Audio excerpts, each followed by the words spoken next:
자, 이번 이야기는 시청자 호랑곰님께서 찾아오셨습니다. 네, 오늘 호랑곰님이 해주실 이야기는 어떤 이야기가 될까요? 바로 만나보도록 하겠습니다. 네, 여보세요? 아, 호랑곰님. 네, 안녕하세요. 아이고, 오늘 좀 늦어졌습니다. 죄송합니다. 아닙니다. 저 집에 방금 도착해가지고. 천만다행이네. 저 진짜 늦을까봐 엄청 놀랐어요. 깜짝아. 진짜 천만다행이네요. 아이고, 그래도 늦지 않아서 정말 다행인 것 같고요. 네. 네. 자, 일단은 호랑곰님께서 오늘 또 이렇게 참여를 해주셨는데, 오늘 해주실 이야기는 어떤 주제를 가지고 이야기가 될까요? 제 친구 얘기인데, 항상 제가 얘기할 때 제 친구가 무당이라고 말씀을 드렸었는데, 네. 그 친구 얘기를 좀 해드리려고 합니다. 아, 네, 알겠습니다. 그러면 빨리 만나보도록 하겠습니다. 렛츠고! 게리십니다. 호랑곰이에요.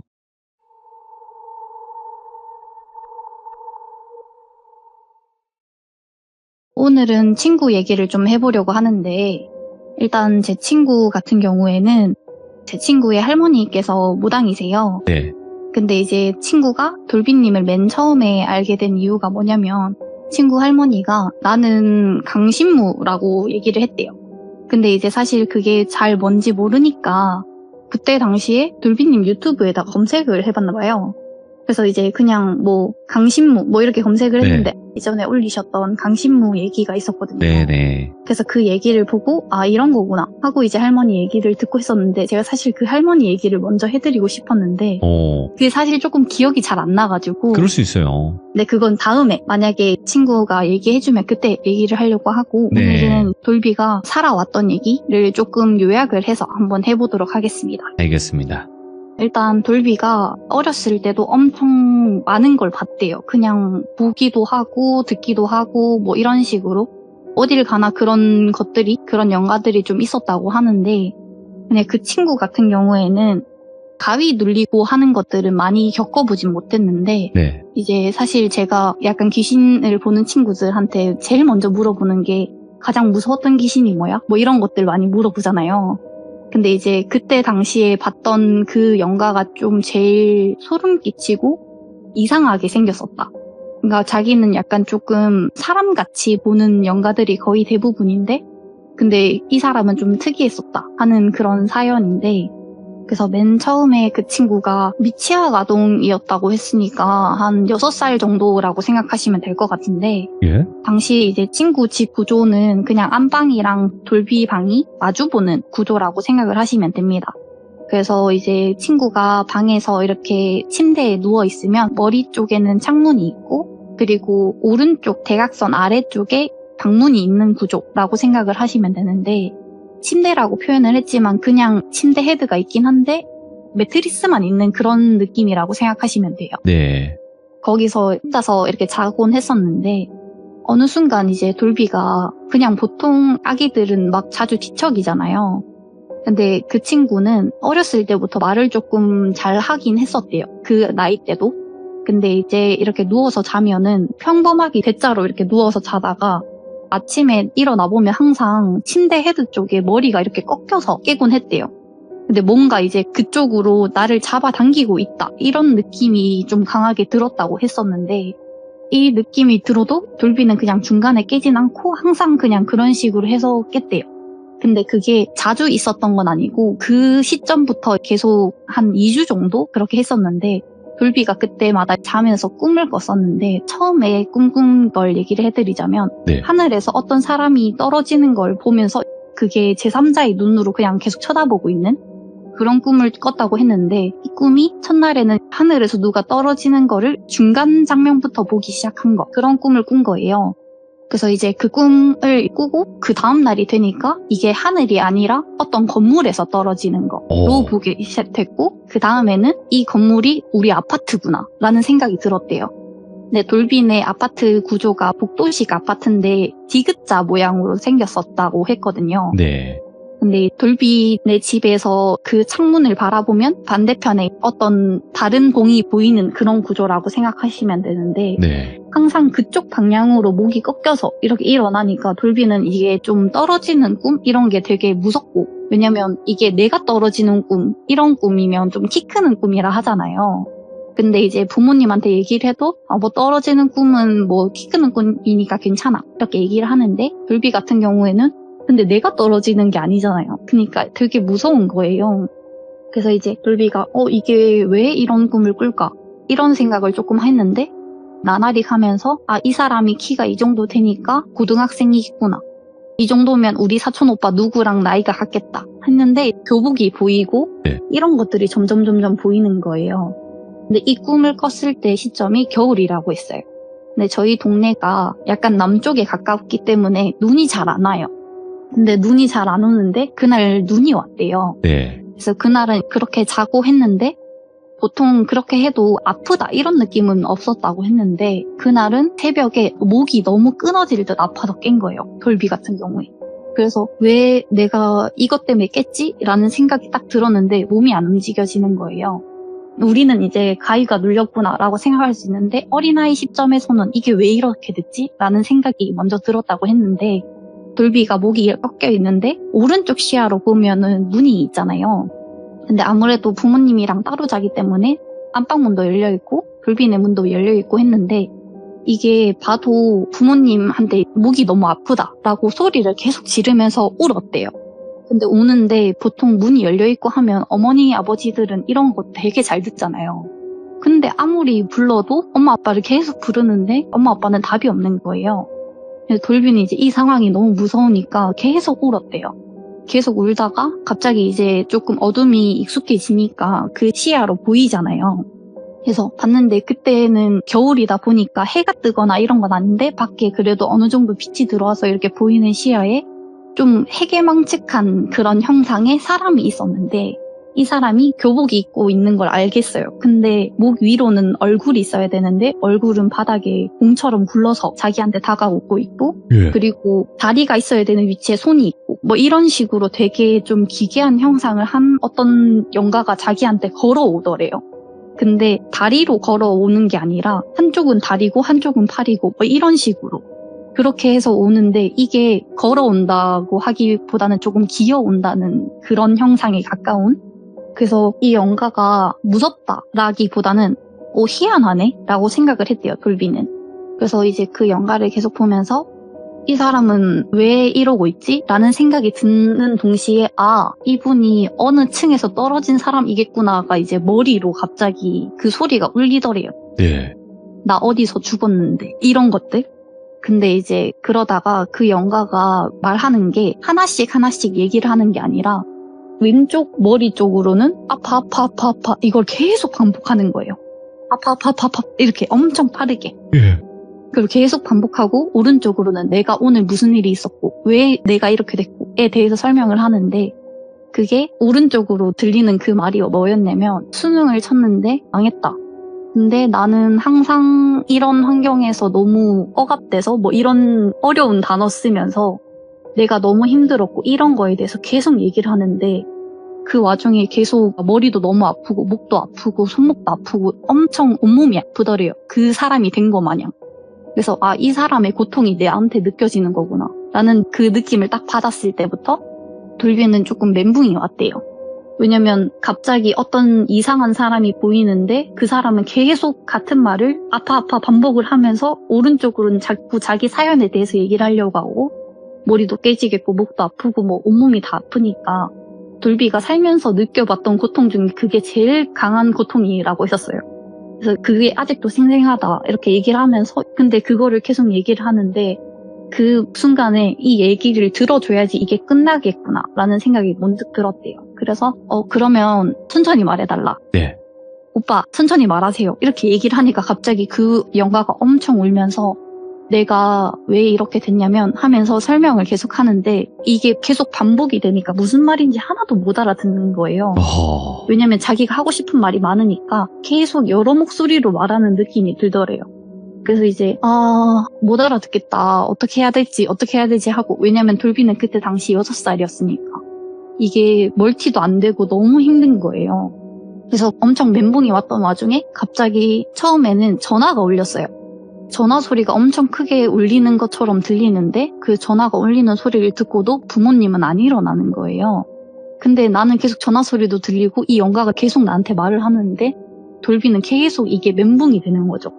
그래서 어떻게 해야 되지 이걸 계속 반복을 하다가 갑자기 그러고 한 30분? 1시간?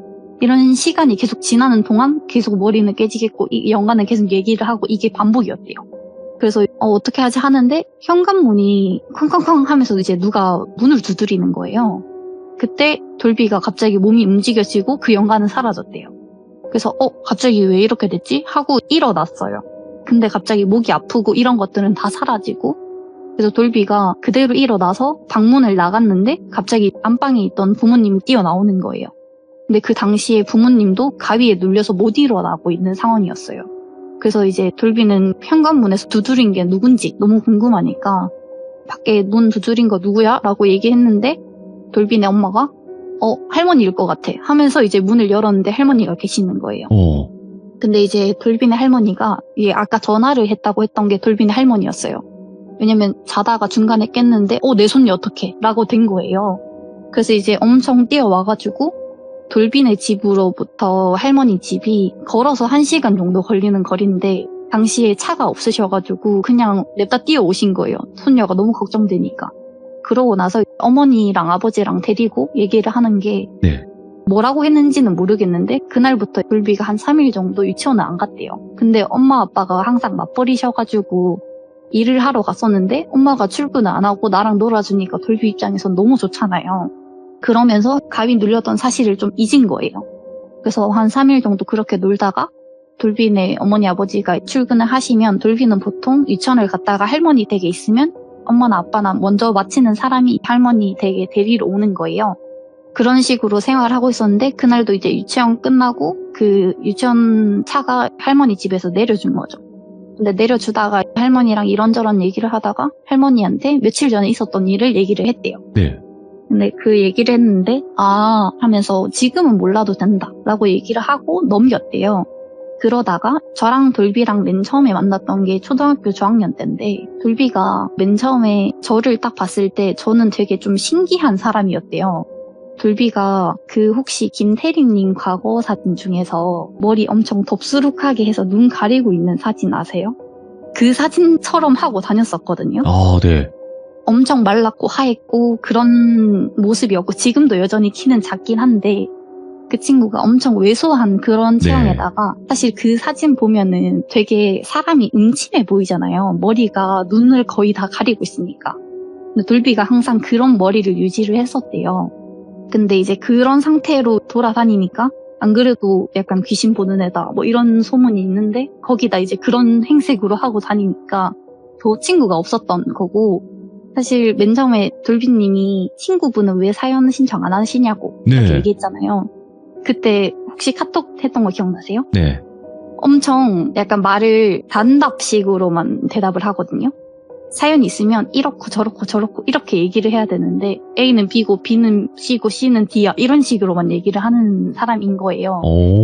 그래서 약간 좀 자기가 얘기하면 재미없을 것 같다고 얘기를 해달라고 해서 얘기를 했는데 저를 딱 처음에 봤을 때 어떤 할머니가 눈을 이렇게 가려주고 있었대요. 그래서 뭐지? 라고 생각을 했는데 그러고 나서 오늘 학교에서 어떤 애를 봤는데 뒤에서 어떤 할머니가 눈을 가려주고 있다 이렇게 얘기를 했나 봐요. 내 할머님이 그거 그냥 조상신이 눈 가려주고 있는 것 같다고. 왜냐면 저는 귀치는 맞긴 하지만 보지는 못한다 했었잖아요.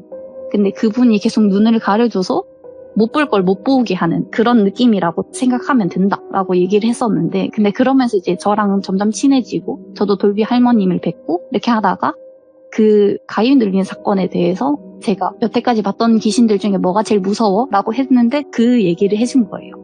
그러면서 그때 이제 할머니가 얘기해 주셨던 게 뭐냐면 그 당시에 수능 비관으로 어떤 고등학생 한 명이 자살을 했는데 사실 그 고등학생이 그때 당시에는 이게 수능을 잘 쳐야지 갈 수 있는 것도 맞지만 약간 돈도 어느 정도 있어야지 학교를 갈 수 있는 그런 환경이었나 봐요. 근데 이제 그런 상황에서 계속 공부도 애매하게 하는데 돈도 집에서 없으니까 약간 그분이 그런 가정 환경과 그런 것들에 대한 압박을 좀 많이 받았던 거죠. 그러면서 그분이 떨어졌는데 돌비는 그 전부터 계속 그 기운을 느껴서 목이 꺾여 있는 상태로 자곤 했었고 그러면서 그때 느껴졌던 그 통증들이 그분이 사실 위에서 이렇게 떨어지는 와중에 심장마비 같은 게 먼저 와서 저희 심장마비부터 해가지고 한 5분 정도는 골든타임이라 하잖아요. 심장마비가 오고 그 밑에 떨어졌을 때 고통들이 다 느껴진대요. 근데 그 고통들이 그분이 떨어졌을 때 나무에 걸리면서 목이 베었대요. 그래서 돌비가 목이 끊어지는 고통을 느꼈던 거고, 이런 모든 과정들이 그 다음날 부모님이 출근을 하실 때 그 광경을 본 거예요. 할머니가 안 그래도 보내지 말라고 했지만 이 모든 상황이 정리될 때까지는 아기는 유치원에 보내지 말자라고 이제 어머니 아버지끼리 얘기를 했었고, 이런 상황에서 그렇게 됐던 거다라고 얘기를 해줬던 거예요. 그래서 그 모든 상황을 다 알게 되니까 저희는 이제 좀 충격을 받았죠. 이게 어떻게 된 일이지? 라고 하면서 지나갔고, 그렇게 해서 사실 끝이라서 이게 조금 돌비가 봤을 때 그 장면이 무서웠던 거지, 네. 이거는 사실 저한테는 와닿는 사건은 아니었어가지고, 그래서 그 다음에 또 다른 일 뭐 없었냐 이렇게 얘기를 하다가 최근에 돌비가 얘기해 준 건데, 저는 이제 이 사건을 반은 알고 반은 몰랐던 사건이었어가지고 그때 중학교 올라갔는데 그 다음 얘기예요. 근데 돌비가 저희 동네에 와서 놀다가 이제 집에 가는 일이 좀 있었는데, 사실 돌비는 아버지가 일찍 돌아가셨어요. 그러면서 할머니랑 어머님이랑 그리고 돌비랑 이렇게 셋이서 살았었는데, 아버지가 저희 초등학교 때 돌아가셨거든요. 돌아가시고 저랑 알고 그 다음에 이런 일이 있었는데, 사실 어머니는 계속 일을 다니시니까 같이 있는 시간은 적었고 거의 할머니랑 있잖아요. 근데 돌비 할머니가 항상 학교를 갈 때마다 이런저런 조언들을 막 해줬었대요. 예. 뭐 오늘은 차 조심해라, 오늘은 뭐 조심해라, 이런 식으로.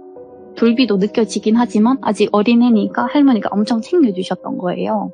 근데 돌비가 그날 학교 갈 때 친구를 조심하라고 얘기를 했대요. 근데 사실 반 친구는 친구로 생각을 하지 않는 돌비의 인간관계에서 친구를 조심해라는 저랑 A라는 그냥 다른 친구밖에 없었어가지고 걔네를 조심할 게 뭐 있지? 라고 생각을 하면서 이제 학교에 간 거죠. 그때 당시에 저희가 학교에서 반 친구들이 아마 2학기 기말고사 끝났을 때쯤이니까 학년 올라가기 전 되면 되게 좀 싱숭생숭하고 엄청 애들이 놀잡한 분위기가 되잖아요.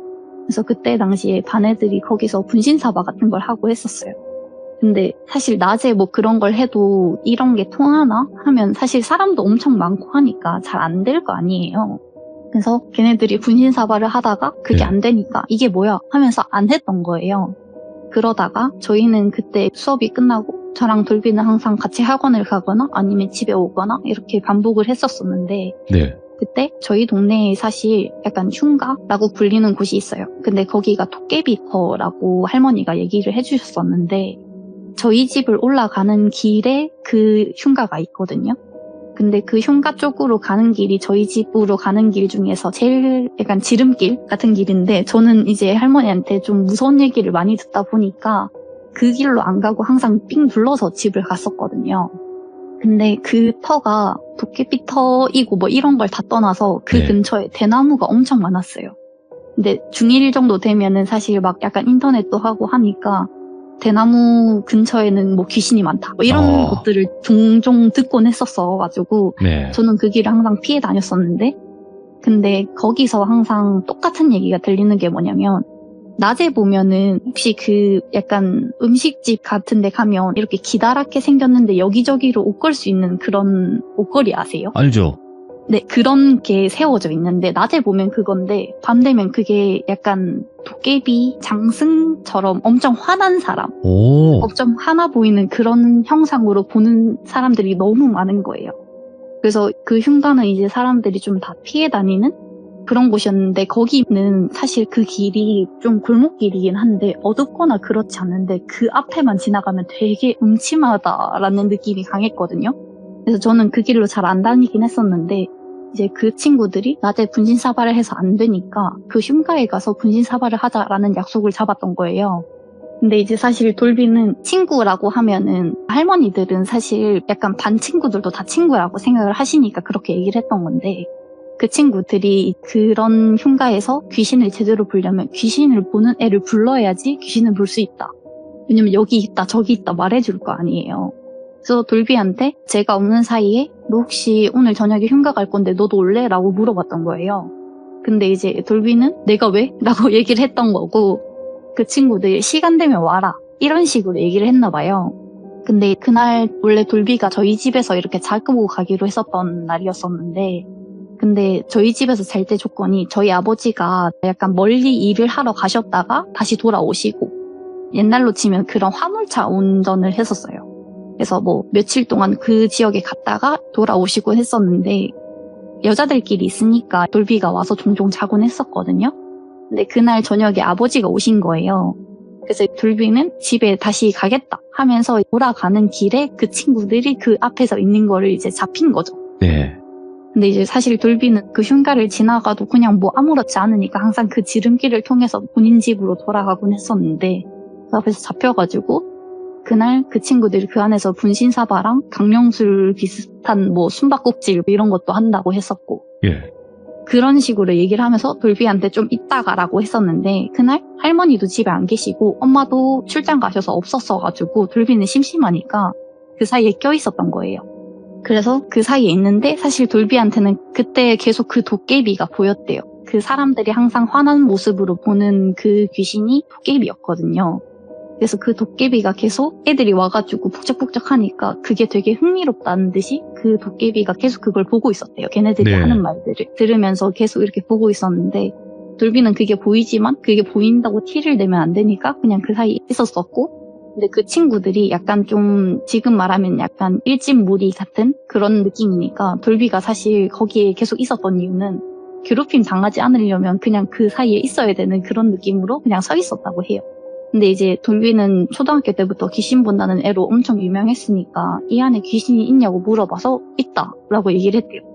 그러니까 어디에 있냐고 물어봤는데 그 당시 어떤 애가 신기하다 하면서 그 흉가에서 이것저것 만지던 애가 있었는데 제가 지금 찾고 있는 저기에 라고 얘기를 한 거예요.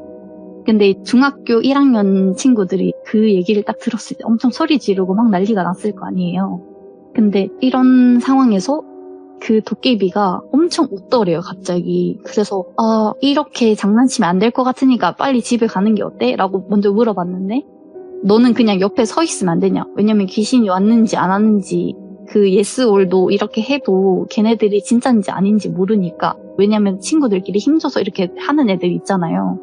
근데 그게 진짜인지 아닌지 모르니까 네가 옆에 서 있기만 해달라 라고 했던 거예요. 알겠다 하고 그 물건을 이것저것 만지던 친구를 A라고 할게요. 그 A라는 친구가 평소에도 엄청 활발한 친구인데 그 친구가 먼저 주도해서 분신사발을 하자 하고 이제 그 친구들이 4명이었고 돌비 이렇게 5명이 있었거든요. 근데 거기가 약간 대청마루 같은 게 있었는데 그 대청마루에 그 친구들이 이렇게 둘러 앉아서 그 분신사발을 하는데 근데 그때 그 도깨비 뒤에서 어떤 여자 영가가 오더래요. 근데 뭐 분신사바 일본어로 뭐 이렇게 하잖아요. 뭐 여기 분신사바 이렇게 주문을 외우면서 그 친구가 뭐 이제 계속 여기 있습니까? 오셨습니까? 뭐 이런 걸 질문했는데 예스로 그 여자가 그 위에 손을 겹쳐서 이렇게 움직이는 게 이제 돌비 눈에는 보이는 거죠. 그래서 왔다 이렇게 하니까 이제 걔네들도 막 난리 나고 왔대 이러면서 돌비야 맞아? 이렇게 했는데 돌비가 맞다. 어떤 여자 왔다 이렇게 얘기를 한 거죠. 그래가지고 이제 걔네들이 더 엄청 난리 났고 막 이렇게 하는 와중에 뭐 이러면서 왔다 갔다 하면서 그런 것들을 하는데 돌비는 너무 집에 가고 싶은 거예요. 왜냐면 그 여자 영가가 되게 A라는 친구 등 뒤에서 얘 재밌네? 와, 얘 봐라? 얘 뭐야? 이러면서 엄청 관심을 가지고 있었대요. 근데 이제 돌비는 얘 진짜 큰일 날 것 같은데? 해서 그 A라는 친구가 돌비 집 근처에 살았대요. 그래서 돌비가 계속 A한테 너는 가자 라고 얘기를 했는데 왜? 나한테 붙었어? 너무 좋다. 혼자 너무 심심한데 너무 좋다 하니까 그 귀신이 그 A 귀에 대고 나도 좋아 이걸 엄청 빠르게 계속 얘기하는 거예요. 근데 이제 돌비만 그게 보이고 환장을 하겠으니까 그냥 가자고 얘기를 했는데 걔네들이 우리 숨바꼭질 하려고 인형 챙겨왔다고 했는데 그 인형이 되게 약간 실사처럼 약간 사람 모양처럼 생긴 그런 인형을 가져왔는데 미리 배를 좀 갈라온 거예요. 근데 그 인형이 약간 가죽 같은 걸로 돼 있었는데 그 빨간 실도 챙겨오고 아무튼 걔네들끼리 이제 강령술을 하려고 준비를 한 거죠. 근데 그 숨바꼭질을 할 때 돌비가 껴있으면 돌비가 자기는 진짜 큰일 날 것 같아서 그 숨바꼭질을 한다고 얘기를 할 때 난 진짜 갈 거다 하고 이제 걔네 대답을 안 듣고 뛰쳐나왔대요. 근데 돌비는 계속 그 뒤에서 그 영가랑 도깨비랑 보는 그 광경이 너무 무서우니까 그냥 그대로 뛰어서 보통 걸어서 10분 정도 걸리는 거리를 진짜 거의 3분, 4분 만에 도착을 한 거예요. 근데 집에 딱 도착을 했는데 집 전화로 할머니한테 전화가 오고 있었던 거예요, 계속. 할머니는 이제 집에 왔냐, 그러니까 왜냐면 저희 집에 먼저 전화를 했는데 집에 없다고 얘기를 하니까 집에 계속 전화를 하는데 얘가 전화를 계속 안 받으니까 계속 하고 계셨던 거죠. 집에 도착했다고 이제 전화를 받으니까 할머니가 너 대체 어디 있었냐고 엄청 화를 내시더래요. 근데 그때 당시에 시간이 뭐 10시 이렇게 됐었는데 중학생한테 그 시간이 늦다면 늦고 빠르다면 빠른 시간인데 그때는 지금이 아니잖아요. 스마트폰, 핸드폰이 없는, 그러니까 애들한테는 그런 게 잘 없던 시기니까 네. 돌비한테 엄청 혼을 냈던 거예요. 그래서 할머니가 어디 있다 왔냐고 물어봐서 이제 이런 일이 있었다 했는데 다행히 너 따라온 애는 없는 것 같으니까 일단 넌 자고, 왜냐면 돌비네 할머니 집은 어디보단 안전하니까 거기서 자고 그 다음날 내가 친구 조심하라 했는데 그 친구 누군지 알겠지라고 돌비한테 물어보는 거예요. 돌비는 당연히 알죠. A인 거 무조건 아니까 알겠다 하고 그 다음날 학교를 갔는데 A는 학교를 오지 못했어요. 예. 그러고 나서 돌비가 알게 된 소문에 대해서 제가 알고 있던 사건은 딱 이전까지, 지금까지만 제가 알고 있던 거고 그 이후 돌비 얘기를 좀 들어보면 그 여자 영가가 계속 등에 엎여 있었거든요. 네. 엎여 있는 상태로 그 A라는 친구가 그때 당시에 고등학교 3학년이었던 어떤 선배랑 만나고 있었는데 그 선배가 술을 먹고 오토바이를 운전해서 A를 데리러 온 거예요. 근데 본인은 헬멧을 쓰고 있었고 그 A한테는 헬멧을 주지 않은 상태로 운전을 해서 가다가 그냥 음주운전해서 오는 차에 그대로 마주친 거죠. 그러면서 그 오토바이는 날아갔는데 헬멧을 쓴 사람은 머리나 이런 것들을 안 다치잖아요. 근데 그 A가 얼굴이 완전 다 갈려버린 거예요. 그리고 그 A 같은 경우는 입원을 했는데 한 2주 정도 학교를 못 왔었어요. 저는 그냥 사실 학교 선생님들은 이런 일이 있으면 A가 뭐 일이 있어서 이렇게 돌려서 얘기를 하니까 저는 친구도 아니고 잘 몰랐었는데 그때 당시에 혼수 상태여서 학교를 못 오는 상태였고 A는 2주 있다 깨어났는데 얼굴은 엄청 예쁘장했던 얼굴인데 완전 갈아엎어야 되는 그런 지경이 된 거예요. 왜냐면 코가 반이 날아갔었거든요. 코뼈가 완전 으스러지고 이런 상황이었기 때문에 그래서 사실 산 게 다행인 정도였거든요. 엄청 심각한 상황이었어서 어느 정도였냐면 A가 재활이랑 이런 걸 한다고 유급을 했었어요. 그래서 저희는 3학년일 때 그 친구는 2학년으로 해서 다시 학교를 다니고 이런 상황이 있을 정도로 재활 기간도 길었고 얼굴도 완전 뭉개진 상황이었고 야. 원래 본판이 엄청 이쁜 친구였는데 코 재건하고 이런 거 한다고 엄청 약간 지금 얘기하면 약간 강남 미인처럼 된 거예요. 그래서 그런 상태로 살고 근데 그 A가 누워있을 때 돌비가 계속 꿈을 꿨었는데 그 네. 여자 귀신이 그때 당시에는 형태가 좀 온전하지 않은? 왜냐면 그냥 뿌옇게 어떤 여자가 엎여있네? 그래서 이게 엎여있는데 그 머리카락이 A 얼굴을 가리고 있는 거. 그래서 고개를 좀 숙이고 있듯이 이제 A한테 엎여있었는데 얼굴을 이렇게 들어진 상태로 보니까 얼굴이 그 A가 당한 것처럼 좀 뭉개져 있었나 봐요. 네. 코는 없고 눈은 엄청 뻥 뚫려 있고 그리고 입이 한쪽이 엄청 찢어져 있었대요. 저희 빨간 마스크 하면 생각나는 그런 사진인데 거기서 이제 약간 한쪽만 그렇게 찢어진. 근데 A가 그렇게 똑같이 다 썼었대요. 코 뭉개지고 이렇게. 근데 그 A가 병상에 누워있는데 그 위에 포개듯이 위로 엎드려 있는 그런 꿈을 계속 꿨대요. 근데 그러고 A가 학교에 나왔을 때 돌비가 그때 당시에 A를 찾아가가지고 괜찮냐 했는데 그때는 그 영가는 안 보였었는데 그 당시에 A 부모님은 애가 누워있으니까 약간 점집도 다니고 뭐 네. 여기저기 다 다니면서 엄청 빌었었나 봐요. 근데 무당들이 다 돌아가라 했대요. 엄청 한 많은 애가 누워있으니까 그 위에 포개듯이 누워있으니까 이게 안 거칠 것 같다. 얘가 못 깨어날 수도 있을 것 같다. 뭐 이런 식으로 얘기를 했나 봐요. 왜냐면 사실 친구가 막 이것저것 만지고 다니고 했었는데 그 영가가 그 집에 원래 살던 사람이 이제 어떤 사고로 인해서 죽은 거였는데 근데 그 터가 도깨비 터여서 이 도깨비는 약간 장난이 심하다고 하잖아요. 네. 그래서 그 영가가 되게 잘 되게 해줬다가 엄청 망하게 하면서 이제 그 사람을 좀 이렇게 수렁에 빠뜨려서 죽였던 그 영가의 물건들을 계속 만졌던 거예요, A가. 그래서 A는 그 영가가 약간 이때까지 남아있었던 한을 계속 모든 걸 자기가 다 이게 똑같이 돌려받았던 거죠. 왜냐면 A가 딱 들어왔을 때부터 엄청 조롱하듯이 얘기하면서 이거 뭐야? 이런 걸 누가 입어? 뭐 이런 식으로 얘기를 하고 다녔다고 했으니까. 그래서 A라는 친구는 지금은 사실 어떻게 사는지에 대해서 제가 좀 찾아봤는데 살아는 있는데 요새 친구들은 SNS에 약간 좋은 거 행복한 거 엄청 많이 올리잖아요. 근데 그 친구는 그냥 계정만 존재하고 뭐 이것저것 이렇게 자랑하듯이 올리거나 이런 건 하나도 없더라고요. 왜냐면 예전에는 되게 사실 예전이라 해봤자 뭐 중학교 1학년이 있어봐야 얼마나 있겠어요. 근데 어머니 아버지가 엄청 잘 사는 분이셨거든요. 네. 근데 이제 A는 사실 그런 상태에서 그냥 그럭저럭 그냥 부모님 돈 받아가면서 그럭저럭 사는 친구라고 얘기를 하더라고요. 왜냐면 자기가 하는 일이 손만 대면은 다 망한대요. 그래서 계속 그 도깨비한테 놀아나는 건지 아무튼 그 친구는 학교를 가면은 무조건 엄청 열심히 해도 학점을 되게 못 받는다든지 뭐 이런 네. 식으로 해서 그냥저냥 인생을 살고 있대요, 지금은. 그렇습니다.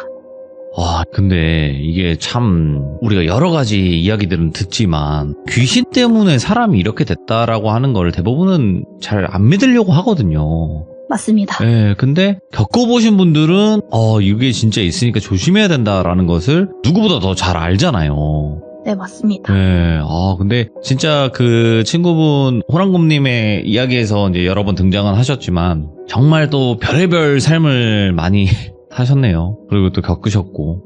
맞습니다. 호랑곰님도 오늘 이렇게 지금 급하게 도착을 해서 이야기를 풀어주시는데도 호흡 관리까지 쫙 해주시면서 또 시들무에 호흡을 쓰셨네. 진짜로. 너무 부끄러운데요. 갑자기 얼굴 엄청 빨개졌어요. 아닙니다. 시들무의 호흡을 또 이렇게 잘 써주셔서 진짜 다시 한번 감사드리고 앞으로 천천히 있는 이야기 잘 들려주세요. 좋은 목소리로 감사합니다. 네, 감사합니다. 네. 정말 숨이 차오르고 그럴 때는 이제 시들무의 호흡 제1형 쓰시면 됩니다. 네, 레츠가. 시들무의 호흡 제1형 레츠가를 사용하시면 됩니다, 여러분들. 네, 못하시는 분들은 익히시면 될 것 같고요. 일단은 호랑곰님께서 오늘 해주신 이야기도 굉장히 한 분의 그 이야기 중에서도 또 섬뜩한 이야기를 많이 포함하고 있는 그런 이야기가 아니었나 싶습니다. 여러분들, 귀신이란 존재 있으면 있고 없으면 없다고도 할 수 있습니다. 하지만 이런 것 때문에 이런 일들도 벌어질 수 있는 걸 우리가 언제나 당당하게 부정할 수 있을까요? 네, 한번 지켜보도록 하겠습니다. 감사합니다.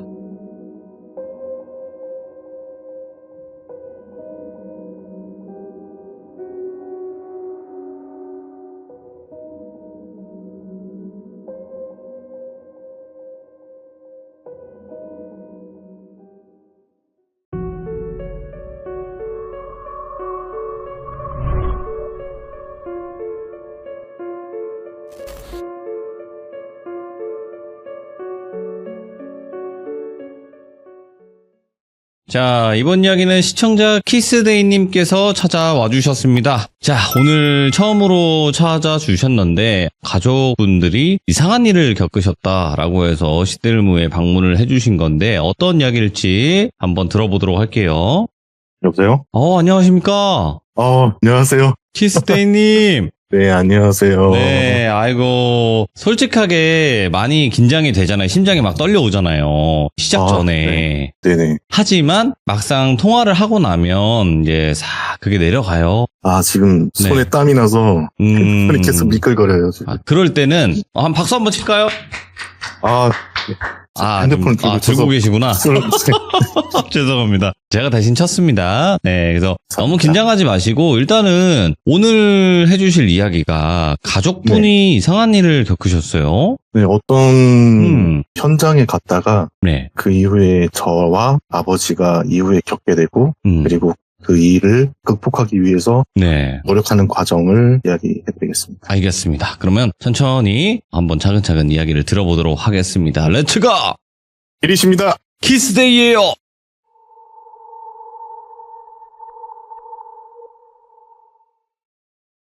이 이야기는 저와 저의 아버지께서 불타는 현장에 있고 난 후에 저와 아버지께서 겪었던 이야기입니다. 일단 먼저 말씀드리기 전에 저의 친가 쪽에 대해 이야기를 해야 할 것 같아서 먼저 이야기를 할게요. 일단 저희 집은 불교 집안이고요. 저는 사남매 중 둘째 장남으로 태어났고 영가를 보거나 느끼는 능력은 가지고 있지 않습니다. 저는 좀 어렸을 때 잔병치레를 좀 많이 했어요. 몸이 약하고 그러다 보니까 폐렴을 거의 달고 살다시피 앓았고요. 그래서 그런지 기관지나 호흡기관이 좀 좋지가 않았어요. 그리고 저희 아버지께서는 군 단위의 소도시에 있는 작은 농촌 마을에서 3남 2녀 중 둘째 장남으로 태어나셨어요. 저랑 이제 둘째 장남인 게 같은 건데요. 아버지께서는 약간 끼가 있으세요. 아하. 좀 보시거나 느끼시는 경우가 종종 있으세요. 아버지께서 하신 이야기 중에 하나는 아버지께서 어린 시절 때 네. 그 마을에서 처음 뵙는 어른이 오셔가지고 아버지께 길을 물으셨대요. 아버지께서는 가야 하는 방향을 눈으로 보고 손가락으로 가르치면서 저쪽으로 가시면 돼요라고 말을 하고 고개를 다시 돌리면 그 찰나에 그 사람은 사라져 있었어요. 뭐야, 예. 아버지께서 말했던 저쪽을 다시 보면은 그 사람이 그 길을 저만치 나가 있다고 했던 이야기를 들었던 적이 있거든요. 아마 좀 어릴 때부터 그런 끼가 있었다고 생각이 드는데 네. 일단 아버지가 어렸을 때 할아버지께서 좀 엄하시고 고지식한 분이셨어요. 그래서 그런지 저희 아버지도 좀 고지식한 면이 있었고 본인이 힘드셔도 힘든 내색을 잘 안 하시는 그런 분이셨어요. 그리고 할아버지께서는 저희 아버지께 장남은 어떻게 해야 되고 장남은 이래야 되고 저래야 되고 라는 말을 엄청 많이 하셨어요.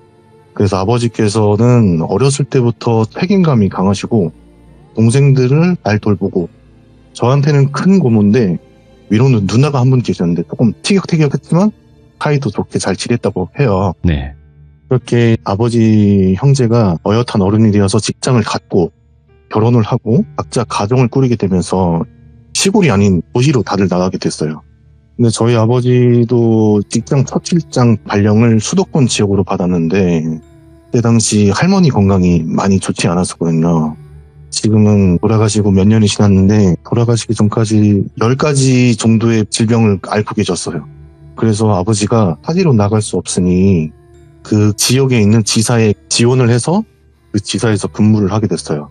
그러면서 다른 고모나 작은 아버지들께는 어머니 아버지 내가 잘 모실 테니까 너희들 살 길만 잘 살펴라 라고 말하시곤 하셨거든요. 그리고 또 시간이 흐르고 아버지도 결혼을 하고 이제 저희 사남매가 태어났어요. 네. 태어나고 자라면서 한 달에 있는 토요일, 일요일은 거의 할아버지 집에 가서 하루 자고 오는 일이 많았거든요. 할머니께서는 먼저 다리가 많이 편찮으셨어요. 네.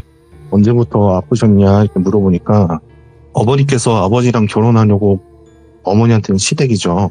시댁을 처음 간 날부터 다리가 안 좋으셔가지고 네. 앉아있는 시간이 많으셨거든요.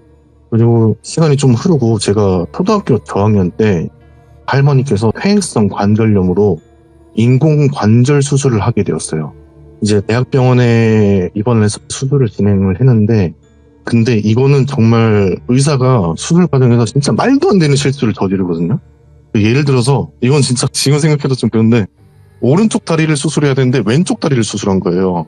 그때 진짜 난리도 아니었어요. 아버지, 고모들, 작은아버지들 의사 멱살 잡고 뭐 소송 건다고 막 엄청 화를 내셨거든요. 그러고 나서 그 이후에는 그 의사는 어떻게 처분이 되었고 보상이 어떻게 이루어졌는지는 정확히는 제가 알지 못하고요. 결국 할머니께서는 양쪽 다리를 다 수술하셨어요. 멀쩡한 다리까지 수술을 하셨는데 사실 수술 이후에 경과는 그렇게 좋지가 않았어요. 관절염 외에도 고혈압이나 당뇨 그 밖에 병을 엄청 많이 앓으셨는데 그래서 그런지 아버지께서는 할머니와 할아버지를 모시고 통원치료를 많이 다니셨어요. 네. 할머니는 고통이 안 되시니까 아버지께서 할머니를 업어서 차에 태우시고 병원을 가서 또 업어서 휠체어에 내려주시고 그러셨거든요. 아이고. 그런 생활이 오래되다 보니까 아버지의 건강에도 좀 벽진로가 왔어요. 네. 잦은 야근과 회식, 그리고 당시에 아버지께서 저녁에 야간대학도 다니셨거든요. 그래서 어린 시절 제가 봤을 때도 정말 짙어 보이고 집에 오면 한마디 안 하시고 그런 분이셨거든요. 그리고 아버지께서 또 수시로 할머니 댁 가서 할아버지와 할머니 케어해드리고 그러면서 스트레스 지수가 많이 높아지셨어요, 아버지께서. 그러다 보니 술 마시는 빈도수가 엄청나게 늘어났어요. 항상 퇴근하고 집에 오실 때면 평일 5일 중에 4일은 거의 만취된 상태로 집에 오셨거든요. 그런 생활이 뚝뚝 이어가고 또 시간이 흘러서 제가 초등학교 5학년인지 저학년에서 5학년으로 넘어간 그때인지 정확히는 기억이 안 나는데 아버지께서 그때 왜 그러셨는지 모르겠는데 저만 이제 시골집으로 같이 가자고 하시는 거예요. 그래서 알았다 하고 아버지 차를 타고 시골을 갔죠. 시골집에 도착하니까 방과 방 사이 문이라는 문은 전부 다 열어놓고 제가 기억하기로는 그 당시 시골집에 고모들과 작은아버지 포함한 8명에서 10명 정도 있었던 걸로 기억해요. 오호. 돌미는 제가 보내드린 사진 보시면 안방과 부엌이 붙어있고 그 사이에는 그 여는 문 있잖아요. 예. 그걸로 이어져 있거든요. 그리고 안방과 부엌에서 밖으로 나가는 문을 열면 큰 마당이 하나 있어요. 마당을 방 안에서도 볼 수 있어요. 저는 이제 부엌 쪽에 앉아 있었는데 어른들 중 무섭게 생긴 아줌마가 됐다라는 말을 시작으로 무언가를 하려고 하더라고요. 그래서 뭐지 하고 이렇게 가까이 가려고 하는데 아버지께서 애들은 보면 안 되니까 여기 있어 라고 말씀을 하셔가지고 아버지께서 안방과 부엌에 이어져 있는 문, 드르륵거리는 문을 세게 닫으셨어요. 근데 이 문이 세게 닫히면 튕겨서 약간 열리잖아요. 살짝 틈으로 안방이 보이더라고요. 그래서 그 틈으로 뭘 하고 있는지 몰래 봤어요. 궁금하잖아요. 알고 보니까 그게 구슬하는 거였어요. 그 무섭게 생긴 아줌마는 무당이었고 저희 가족들이 엄청난 노력을 했음에도 불구하고 할머니 병세가 악화되니까 구슬하게 된 거예요. 그래서 몰래 안방에서 쳐다봤는데 무당이 암탉 한 마리를 할머니에게 안겨주더라고요. 할머니는 누워서 그 닭을 계속 쓰담쓰담 이렇게 안으시고 무당은 계속 움직이면서 뭐라 이렇게 말을 하더라고요. 그리고 얼마 지나고 무당이 할머니가 안고 있는 닭을 획 하고 뺐더니 마당으로 바로 뛰쳐나가서 닭의 목을 이렇게 쳤어요. 그러고는 그 닭을 잡고 계속 어떤 행동을 계속 하면서 굿을 진행했어요. 근데 제가 부엌에 있으면 그 방 안에서도 마당이 보인다고 했잖아요. 근데 그림을 보시면은 그 돌담이 있어요. 돌담 쪽에 그 그늘막 봇이 돼 있는 거 보이시나요? 네, 그쪽에 제가 닭 목을 딱 치는 순간에 제가 무서워서 고개를 획 돌렸는데 돌담 뒤에 그 전통시장 가면 천장에 까만 비닐처럼 생긴 그늘막 있죠. 그 까만색 그늘막 같은 게 쳐져 있더라고요. 그래서 저는 거기 뭐 그늘막 같은 게 있었나 라는 생각을 하고 제가 이제 목이 말라서 물 한 잔 마시고 닭을 보니까 그 그늘막이 사라져 있는 거예요. 그래서 뭐지? 라고 생각만 하고 그냥 넘겼어요. 별일이 아닌 것 같아서. 그리고 굿은 마무리가 되고 저와 아버지는 다시 집으로 돌아왔죠. 그 이후로 저와 아버지께 이상한 일, 정확히는 안 좋은 일들이 생기기 시작하는 거예요. 저 같은 경우는 친하게 지내던 친구가 갑자기 180도 변해서 저를 괴롭히고 그 친구한테 매일 맞았던 것 같아요. 사실 싸워서 지지 않을 자신은 있었는데 그 당시에 그 친구가 일진서클 같은 곳에 들어가면서 그 친구를 건들 수가 없었어요. 아, 그치. 너 다구리 맞으니까. 네, 또 형들 오면 또 무섭고 그러잖아요. 심지어 그러면서 왕따까지 당하게 되면서 힘든 학교 생활을 했었어요. 부모님께 말씀도 드리고 담임 선생님께 말씀도 드려봤는데 상황이 그렇게 막 좋아지진 않았어요. 제가 사실 초등학교 2학년 때부터 유도체육관을 다녔었는데 아무 탈 없이 잘 다니다가 그 시골에 그 사건을 겪고 나서 손목이나 발목 쪽에 부상이 엄청 심해졌어요.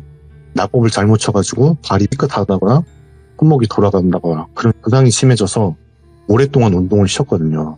그리고 그 당시에 자전거로 주로 다녔었는데 항상 다니던 길에서 미끄러져서 심하게 다친다든지 골목길에서 튀어나오는 오토바이랑 부딪혀서 다친다든지 하는 이런 일들은 진짜 비일비재했어요. 몇 달 사이에 몇십 번을 그랬던 것 같아요. 크게 기억나는 몇 가지 중에 하나가 어느 날 제가 밤에 잠을 자다가 꿈을 꾸게 되었어요. 제가 시골집 안방에 이불 위에 누워있고 일어났는데 저 혼자만 있는 거예요.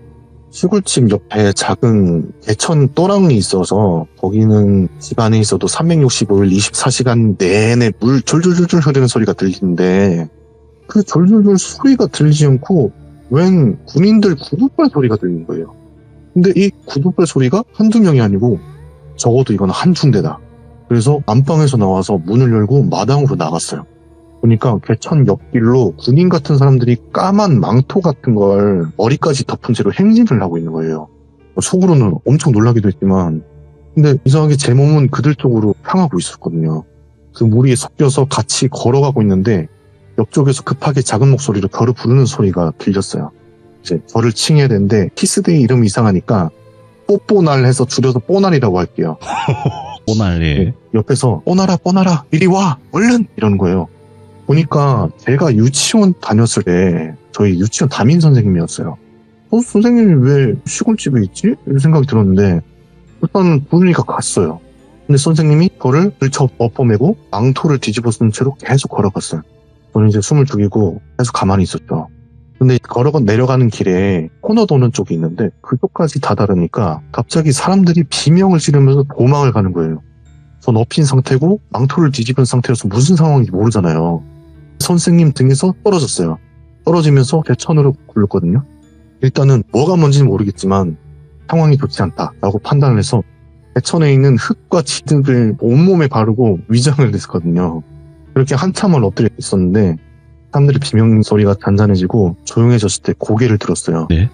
고개를 들었는데 제 앞에 왜 까만 염소 한 마리가 우두커니 서서 저를 내려다보고 있더라고요. 속으로 왜 염소가 여기 있지? 왜 도망 안 가나? 그런 생각을 하고 있었는데 갑자기 그 유치원 선생님이 개천으로 뛰어내려와서 네. 저를 길 위로 안아서 던져버렸어요. 그 순간 꿈에서 깼어요. 보통 제가 꿈을 꾸면 잘 잊어버리는 타입인데 그 꿈은 무섭고 너무 선명해서 기억을 하고 있었어요. 네. 그리고 며칠 안 지났어요. 한 일주일인가 지나서 소풍 시즌이라서 어머니와 함께 마트를 갔는데 그 꿈에 나온 유치원 선생님을 만났어요. 마트에서. 그때 만나기 전에 한 8살쯤 초등학교 완전 저학년 때 만났었던 선생님이 그때 당시에 결혼을 하시고 임신을 하셔서 유치원 교사를 그만두셨어요.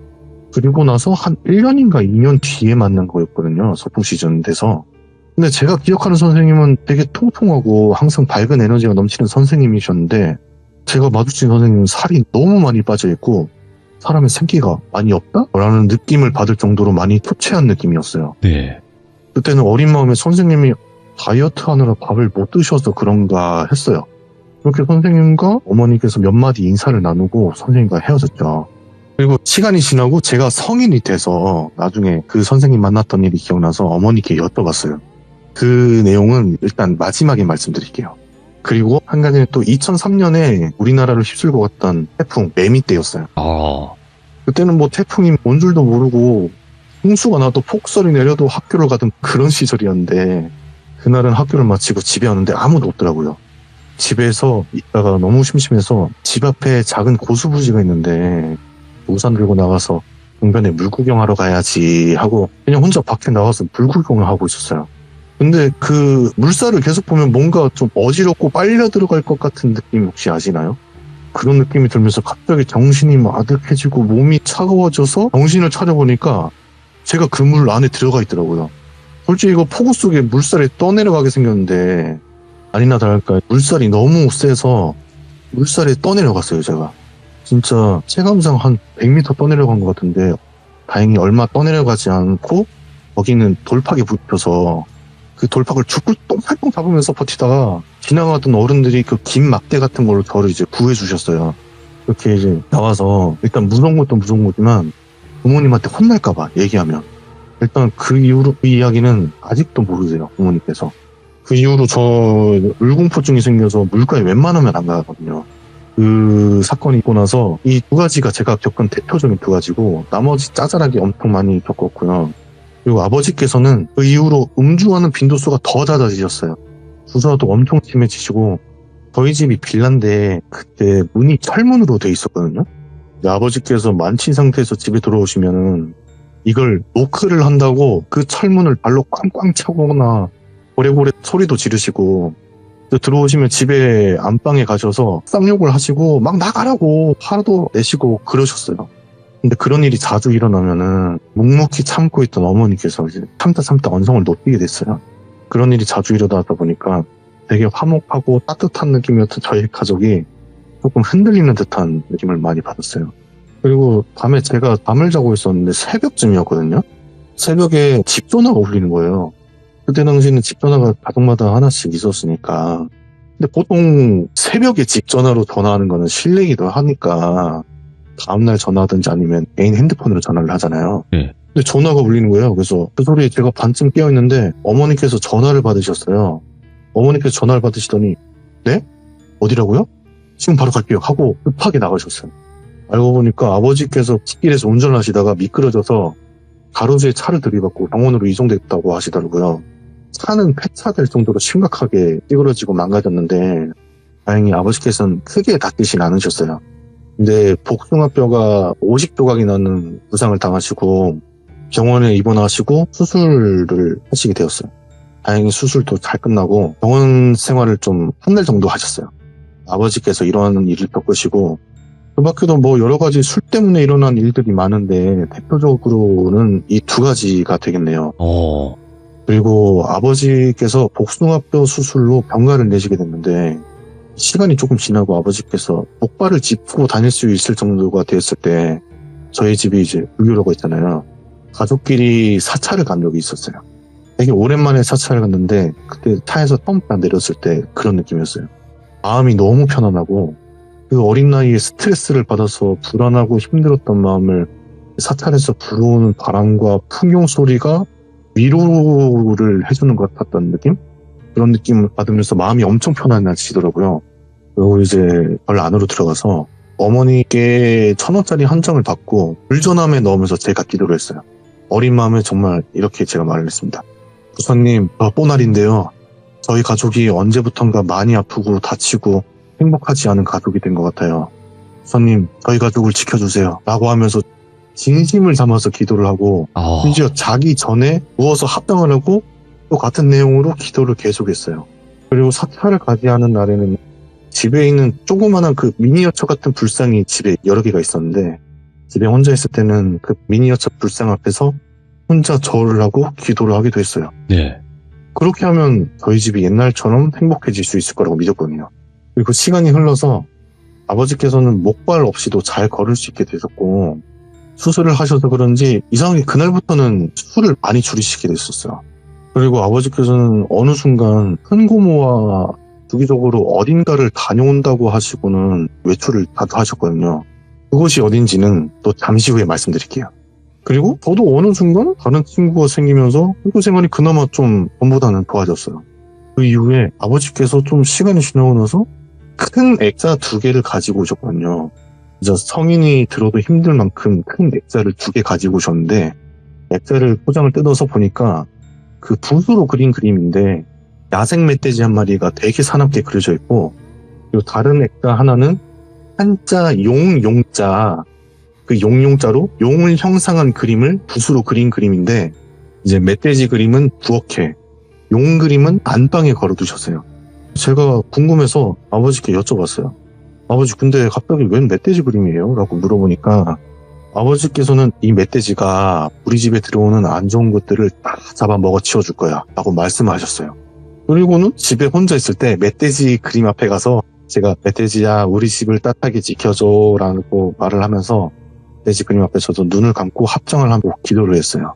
그 어린아이가 저였지만 지금 생각해보면 애틋하기도 하고 그때 당시 저가 좀 불쌍하다고 생각이 들었어요. 시간이 조금 지나고 제가 중학교에 올라가고 네. 이후로 다행히 큰일은 일어나지 않았어요.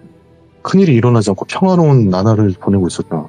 근데 제가 어느 날 밤에 잠이 들었는데 갈비뼈 쪽이 너무 따끔따끔거리는 거예요. 그리고 제 자는 쪽 오른쪽에서 뜨거운 바람이 불어오는 거예요. 그래서 너무 느낌도 이상하고 아파서 눈을 떴는데 제 배 위에 예쁜 옷을 입은 꼬마 여자아이가 올라타서 재밌다는 듯이 제 갈비뼈 주위를 이렇게 뭔가로 콕콕 찌르고 있더라고요. 근데 그런 장면을 봤는데도 뭔가 놀라지 않고 기분이 오히려 좋았다고 해야 하나? 느낌이 되게 좋았어요. 그리고 오른쪽에서 계속 뜨거운 바람이 슉슉 하고 불어와서 눈을 돌려서 오른쪽을 봤어요. 근데 진짜 엄청 커다란 멧돼지가 엎드려서 저를 보고 있더라고요. 너무 놀라서 이제 움직이려고 했는데 가에 눌린 것 마냥 움직여지지가 않더라고요. 그렇게 그 꼬마 여자아이가 마음껏 찔러대다가 이제 뭐 실증이 났는지 이제 됐다 라는 말과 함께 멧돼지랑 같이 동그랗고 하얀 빛이 두 개가 돼서 사라졌어요. 제가 아까 처음에 말씀드린 게 제가 폐렴을 엄청 오래 앓았다고 했잖아요. 근데 그 꿈을 꾸고 나서 이상하게 폐렴에 거의 안 걸렸어요, 제가. 그리고 건강도 전보다 훨씬 좋아지고 손목이나 발목을 한 번 다치면 계속 다치거든요. 그 이후로 뭔가 좀 단단해진 느낌이 들면서 부상도 없어지고 그렇게 내가 열심히 기도를 해서 목사님께서 내 기도를 들어주신 거다 이렇게 생각을 했죠. 그렇게 감사하는 하루하루를 살고 있는데 어느 날 비가 좀 많이 오는 저녁이었어요. 누나랑 저랑 거실에서 TV를 보고 있고 어머니께서는 여동생과 막내동생을 데리고 목욕탕에 가 있는 상태여서 집에는 누나랑 저밖에 없는 상황이었어요. 예. 그렇게 TV를 열심히 보고 있는데 갑자기 천둥번개가 하고 치는 거예요. 이게 천둥번개가 멀리서 치는 게 아니고 아니 이거 바로 옆에 떨어진 거 아니야? 집 뒤에 떨어진 거 아니야? 이런 생각이 들 정도로 진짜 바로 귀 옆에서 나는 것처럼 천둥번개 소리가 들렸어요. 근데 그게 천둥번개 소리가 아니고 저희 아버지가 현관문을 발로 차는 소리였어요. 예. 쇠문을 발로 차는 소리가 마치 천둥번개 치는 소리 같았거든요. 저 너무 놀래가지고 현관 쪽으로 가서 그 바깥으로 보는 조그만 구멍 있잖아요. 하는데 아니나 다를까 아버지께서 술이 엄청 취하셔서 비틀거리는 모습이 보였어요. 문을 열어주고 그때는 도어락이 없고 다 열쇠였잖아요. 그래서 제가 문을 열어드리고 아버지께서 현관까지 들어오셨는데 술을 얼마나 드셨는지 술 냄새 풀풀 풍기고 젖은 채로 그걸 딱 쳐다보다가 갑자기 현관 앞으로 집 안쪽으로 픽 쓰러지면서 주무시더라고요. 그래서 무슨 상황이지? 이해도 안 되고 납득도 네. 안 되고 그래가지고 일단은 여기서 누워 계시는 것보다 안으로 드리는 게 좋을 것 같아서 누나랑 저랑 아버지를 끌어올리려고 했는데 생각보다 많이 무겁더라고요. 그래서 곧 있으면 어머니 오실 시간이니까 그래서 아버지를 그대로 방치를 해뒀어요, 저희가. 아, 네. 그렇게 TV를 계속 보고 있는데 TV를 보면서 어머니를 기다리고 있는데 이상한 소리가 나는 거예요. 그 영화 주온에서 나오는 소리 아시죠? 예. 이거. 그 소리가 나는 거예요. 그래서 예. 누나한테 누나 지금 무슨 이상한 소리 안 나? 이러니까 누나가 아무 소리도 안 들리는데? 무서워 이상한 말 하지 마 라고 말을 하더라고요. 그래서 내가 잘못 들었나 하고 있는데 조금 더 큰 소리로 소리가 들리더라고요. 자세히 들어보니까 현관 쪽에서 그 소리가 들리더라고요. 그래서 가까이 가보니까 아버지 표정이 엄청 일그러져서 엄청 괴로워하시더라고요. 그 소리는 아버지가 괴로워하시면서 내는 신음소리였어요. 그러면서 아버지께서 되게 기괴한 행동을 하셨는데 다리를 오른쪽 왼쪽 들었다 놨다 하시는 거예요. 그래서 왜 이러지 아버지. 근데 상체는 엄청 괴로워한데 하체는 계속 오른쪽 다리를 들었다가 내렸다가 왼쪽 다리를 들었다 내렸다 하시는 거예요. 왜 그러지 하고 아버지가 계속 흔들어 하시니까 제가 아버지를 흔들어 깨웠어요. 근데 아버지께서 갑자기 비명을 막 지르시면서 오른쪽 다리 왼쪽 다리 번갈아 가면서 뒤꿈치로 땅을 찍으면서 밑으로 내려가는 거 있죠. 뒤꿈치로 땅 찍고 내리고 그렇게 찍으면서 현관 쪽으로 나가려고 하시는 거예요. 근데 이게 현관문이 닫혀 있으니까 계속 현관문을 뻥뻥 차면서 내려가고 있는 거예요. 그 장면이 아직도 희남처럼 남아있어요, 제 머릿속에는. 너무 놀래가지고 어머니께 엄마 빨리 와, 아빠가 이상해라는 문자를 보내고 아버지를 계속 깨우려고 했는데 네. 이 상체는 계속 비명을 지르면서 괴로워하시고 다리로는 계속 뒤꿈치로 찍고 현관 밖으로 나가려고 하는 모션을 취하시더라고요. 너무 무서워가지고 계속 흔들어 깨웠어요. 일단 깨우는 게 먼저겠다 하고 어떻게든 깨우려고 흔들어 깨웠는데 그 순간 이제 너무 안 일어나시니까 울음이 나려고 하더라고요. 그래서 아버지 발 쪽을 봤는데 구두가 반짝거리는 거예요. 네. 양쪽 발이 반짝거리는 거예요. 그러더니 아버지가 눈을 번쩍 뜨시면서 가쁜 숨을 몰아쉬면서 냉수 한 잔 떠와라 네. 말씀을 하시고 안방으로 가서 옷을 갈아입고 나오셨어요. 그때 마침 어머니께서 이렇게 돌아오셨는데 어머니는 놀랐죠. 밖에 있는데 아들은 뭐 빨리 와 아빠가 이상해 이러고 뭔데 이러고 오셨는데 머리도 이제 안 말리고 오셨더라고요. 아버지께서도 뭔가 엄청 놀라신 것처럼 정신을 못 차리고 계시더라고요. 그러시더니 앉아봐봐 무슨 일이 있었는지 이야기해줄게 라고 얘기하시면서 이야기를 시작했어요. 분명 내가 집에 들어온 건 기억나는데 네. 갑자기 어지러우면서 잠이 쏟아지면서 잠이 들었다고 하셨어요. 근데 아버지께서 그 순간에 꿈을 꾸게 되었는데 머리 위쪽에서 남자아이 하나, 여자아이 하나가 엉엉 울면서 아버지 가지 마세요, 아버지 가지 마세요 하면서 우는 소리가 들렸대요. 그래서 아버지께서 놀래서 눈을 떠서 보니까 저랑 누나가 엉엉 울면서 아버지 가지 마세요 그러고 있었대요. 근데 뭔가 몸이 위아래로 찢어져 있는 듯한 아픈 느낌이 들어서 위를 봤다가 아래를 봤는데 그 새까만 형체가 자기 다리를 잡고 끌어당기고 있었대요. 근데 위쪽에서는 저랑 누나가 당기고 아래쪽에서는 그 새까만 형체가 당기고 있으니까 뭔가 상하반신이 분리되는 그런 고통이었다고 하더라고요. 그러면서 정신을 잃으려고 하는 사이에 뭔가 빛이 나서 눈을 찡그리고 있었는데 네. 이제 됐다라는 말과 함께 잠에서 깨졌대요. 그 이야기를 들으니까 저도 번뜩 드는 생각이 있잖아요. 그 어린애다. 그 어린 여자애다. 그 어린 여자애랑 멧돼지?